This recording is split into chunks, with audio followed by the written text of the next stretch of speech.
Greek mythology is the body of myths told by ancient Greeks. Most popular of these stories are the stories of the gods. These captivating stories have inspired all artists since the ancient sculptors began sculpting gods and goddesses out of marble. Although Greek mythology is popular in all art eras, it is particularly popular during the Renaissance era. This is because of a cultural movement called humanism, which revived interest in ancient Greek and Roman thought. You may recall a few more popular art pieces that portray Greek myths, such as The Birth of Venus and La Primavera, both by Botticelli. There's also The Rape of Persephone by Gian Lorenzo.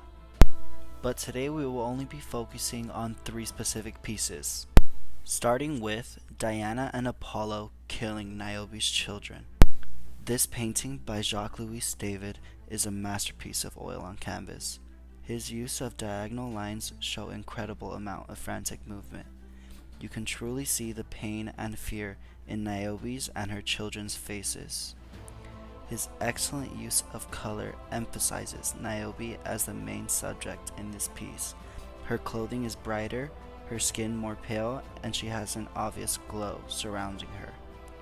The placement of Niobe, Apollo, and Diana created a triangle, which lets the viewer know where their main focus should be. The depth perception is impressive. Even though the objects become blurry and difficult to see, you know that the scene is happening in a broad space. David took the time to get every texture perfect. Even the disheveled hair appears soft, and it's as though you could feel the beating on Niobe's robe. Niobe's arm that is at an angle pointing to the sky leads the viewer's eyes to Apollo and Diana. David includes a variety of objects to maintain the viewer's attention. The jewels on Niobe, Apollo and Diana's bows, a horse with a rider holding a spear, and the soldier's headgear. And despite the grim killing of this story, it has attracted several artists in history. After losing his father at just 9 years old, his extended family took him in and helped him find good opportunities. Through these opportunities, he found his painting master, Joseph Marie Vienne, who helped him unlock his great potential. A surprising fact about David is due to disagreements with King Louis, he was no longer allowed to be buried in France. He made some wrong choices. Next, we will be talking about Antonio Canova's Psyche Revived by Cupid's Kiss. This is a neoclassical piece. The curves of Psyche's body show that she is being lifted up by Cupid. This lift is emphasized by Cupid's wings pointing straight up. Psyche's arms are wrapped around Cupid's head in the shape of a circle. This singles that specific part of this piece, the moment he and Psyche locked eyes. This piece is three-dimensional and it is just as beautiful from all angles as from the front. Canova did an amazing job carving this sculpture. Both figures appear to have incredibly smooth skin, and the textures of all the other elements, such as the hair, the drapes wrapping Psyche's body, and Cupid's wings, are perfect. There is a beautiful movement in this piece. Cupid and Psyche together make a curved line, which makes it very pleasing to the eye.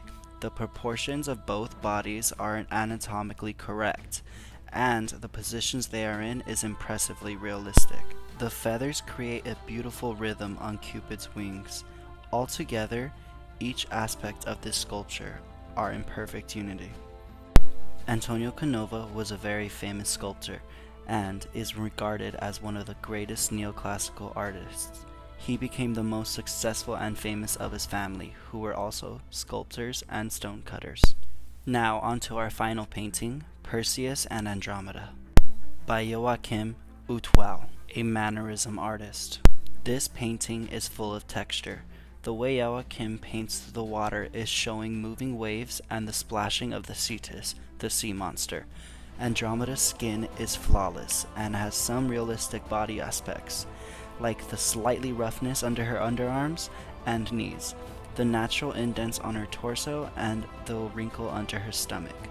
Andromeda is much larger than the other objects in this piece. This is to create the illusion that she is much closer to us than anything else.